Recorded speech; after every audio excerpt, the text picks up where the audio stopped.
आज हम पार्ट 3 राज्य शासन कैसे काम करता है इस पर आज हम चर्चा करने जा रहे हैं।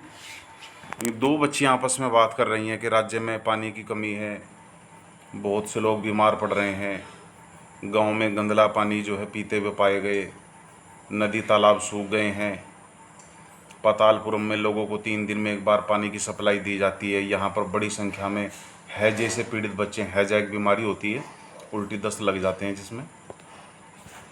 उसी दिन दोपहर में टीवी पर बताया गया कि हैजे से 10 लोगों की मृत्यु हो गई। वे सोच रही हैं कि क्या कोई ऐसे सचमुच मर सकता है। वो स्कूल से अपने घर आ रही हैं तो स्कूल में रास्ते में उन्हें एक पुलिस वाला जो है रोक लेता है कि रैली के कारण सड़क बंद है। रैली वालों ने विधायक के घर का घेराव किया है। बच्ची जो है आश्चर्यचकित हो जाती है कि ऐसा क्यों किया है, क्योंकि विधायक जो है बात सुन नहीं रहा है, कोई काम नहीं कर रहा है। लोग किस तरह से मर रहे हैं, कैसे बीमारी फैल रही है, तो विधायक को कोई तो जिम्मेदारी लेनी चाहिए। अब बात उठती है, आखिरकार विधायक है कौन? कौन होता है विधायक? आपने अक्सर नाम सुना होगा कि विधायक मदन कौशिक, विधायक आदेश चौहान। विधायक होता क्या है, अब ये जानना बहुत ज़रूरी है। जैसे जिलाधिकारी होते हैं, चिकित्सा अधिकारी होते हैं, ऐसे ही विधायक भी होते हैं। विधानसभा का नाम आपने ज़रूर सुना होगा। जैसे अपनी विधानसभा है जो अपनी राजधानी में होती है, और विधायक जिसे एमएलए भी बोलते हैं। एमएलए बोलते हैं सब, लेकिन एमएलए की फुल फॉर्म बहुत ही कम लोगों को पता होती है। एमएलए का मतलब है मेंबर ऑफ लेजिस्लेटिव असेंबली। अब बात आती है कि एमएलए यानी कि विधायक को चुनाव कैसे किया जाता है। विधानसभा के जब चुनाव होते हैं तो उसके लिए वोटिंग सिस्टम शुरू किया जाता है, यानी कि जिन लोगों की उम्र 18 वर्ष से ऊपर है वो लोग वोट देते हैं। इस प्रकार से विधायक बनते हैं। अब भारत के हर राज्य में एक विधानसभा है जो कि राजधानी में होती है। हर राज्य कई निर्वाचित क्षेत्रों में बटा हुआ है।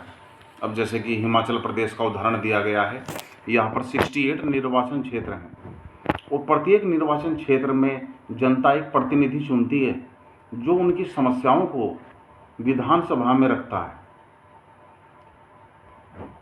और वे लोग जो विधायक होते हैं वे ही मंत्री या मुख्यमंत्री बनते हैं। दरअसल जो राजनीतिक दल चुनाव लड़ते हैं, यानी कि पार्टियां चुनाव लड़ती हैं, आधे से अधिक सीटें जो जीत जाता है उसे बहुमत में माना जाता है, और उसी पार्टी को सत्ता सौंप दी जाती है। वही पार्टी का मुखिया मुख्यमंत्री बन जाता है, और वही पार्टी 5 साल के लिए उस राज्य पर राज करती है। अब जैसे 68 विधानसभा क्षेत्र हैं, ये यहाँ पर हिमाचल प्रदेश का नक्शा है। ऊपर दिए गए नक्शों में हिमाचल प्रदेश को जामुनी रंग से दिखाया गया। अब परिणाम जो हुआ 2017 में, भारतीय जनता पार्टी ने 44 सीटें जीती हैं। 44 विधायक भारतीय जनता पार्टी के हैं, कांग्रेस के 21 हैं, मार्क्सिस्ट के 1 हैं, निर्दलीय का मतलब है जो किसी भी पार्टी से नहीं लड़ते, वो 2 हैं। इस प्रकार से 68 का ये नतीजा है।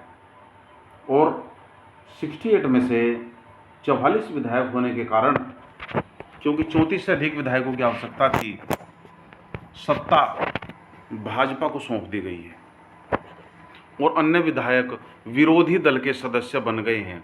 जैसे कांग्रेस विरोधी पार्टी होगी।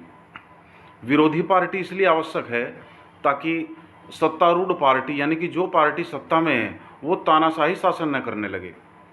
विरोधी पार्टी उससे सवाल पूछती है, उसके गलत कामों को विधानसभा में उठाती है। और विधायकों ने जयराम ठाकुर को अपने नेता चुना है, वो मुख्यमंत्री बनाए गए हैं। विधानसभा में एक बहस चल रही है। विधानसभा में जब 68 विधायक बैठते हैं तो अलग अलग पार्टी के वो होते हैं। विधायक एक कह रहे हैं खड़े होकर के, मेरे निर्वाचन क्षेत्र में पिछले 3 हफ्तों से हैजे के कारण 15 लोगों की मृत्यु हो चुकी है, बताइए कि स्वास्थ्य मंत्री इस बारे में क्या कर रहे हैं। विधायक 2 वो कह रहे हैं सरकारी अस्पतालों की दशा खराब है, सरकार जो है डॉक्टर और चिकित्सा कर्मचारियों की नियुक्ति क्यों नहीं कर रही है, मैं जानना चाहता हूँ। विधायक 3 कह रहे हैं कि मेरे निर्वाचन क्षेत्र में पानी की गंभीर समस्या है, औरतों को पानी लाने के लिए 3-4 किलोमीटर जाना पड़ता है। बताइए इसमें पानी का पहुंचाने के लिए कितने टैंकर लगाए गए हैं। विधायक 4 अब ये बीजेपी के हैं, ये कह रहे हैं मुझे लगता है मेरे साथी समस्या को बढ़ा चढ़ाकर बता रहे हैं, हमने पानी के टैंकरों को काम पर लगा दिया है। विधायक 5 कह रहे हैं हमारे अस्पतालों में सुविधाओं की हालत बहुत ख़राब है। विधायक 6 कह रहे हैं विरोधी पक्ष के सदस्य बिना वजह ही सरकार पर दोषारोपण कर रहे हैं। इस प्रकार से इस विधानसभा में बहस होती है। सत्तारूढ़ पार्टी अपना पक्ष प्रस्तुत करती है, अपनी बातें बताती है, क्या हमने काम किए हैं, किस प्रकार से हम राज्य को चला रहे हैं। वही विरोधी पार्टी सवाल उठाती है कि राज्य में ये समस्याएं आ रही हैं, आप इनके लिए क्या कर रहे हो। इस प्रकार से जनता को वो सब बातें जानने का मौका मिलता है जो जनता जानना चाहती है। उसके तुरंत बाद विधानसभा की चर्चा होने के बाद स्वास्थ्य मंत्री प्रेस वार्ता करते हैं। प्रेस वार्ता का मतलब है कि वहाँ पर सभी समाचार पत्रों यानी कि अखबारों और टीवी चैनलों के प्रतिनिधि बैठे होते हैं और वो जो है उन्हें बताते हैं कि किस प्रकार से उन्होंने ये काम वो कर रहे हैं राज्य में। फिर वो मुख्यमंत्री स्वास्थ्य मंत्री पातालपुरम जिले के दौरे पर जाते हैं और उन लोगों से भेंट करते हैं जिनकी घरों में रिश्तेदारों की मृत्यु हो गई थी, मुआवजा राशि की घोषणा करते हैं। ये अखबार में फिर उनकी खबर आती है मुख्यमंत्री ने किया धनराशि का वादा, सरकार ने कचरे की सुध ली।